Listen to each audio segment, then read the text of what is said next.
po namin sa mga namiminuno sa ating bansa, at malamang ay naaalala niyo po ito, kapayapaan, pagkakaisa, at unahing asikasuhin ang problema ng ating bansa at mamamayan nito kaysa yung mga hakbanging magbubunga lamang ng awayan at hidwaan.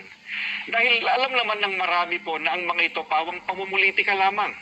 Ang nakakalungkot po ay yung panawagang yun ng Iglesia ni Cristo tila hindi pinakinggan ng mga kinauukulan. Kaya nga po, Kuya Jen, nangyari yung mga nangyayari ngayon. Hindi naman po natin may tatatwa ng sino man. Matindi ang pagkakabahabahagi ngayon ng mga nasa gobyerno hanggang sa ating mga mamamayan. Hindi lamang tayong mga Pilipino ang nakakaalam na hindi tayo nagkakaisa. Ang nakakalungkot, maging ang mga taga-ibang bansang nagmamasid sa kaganapan po rito ngayon sa Pilipinas, alam na alam nila, hindi nagkakaisa. Magulo. Tungkol po sa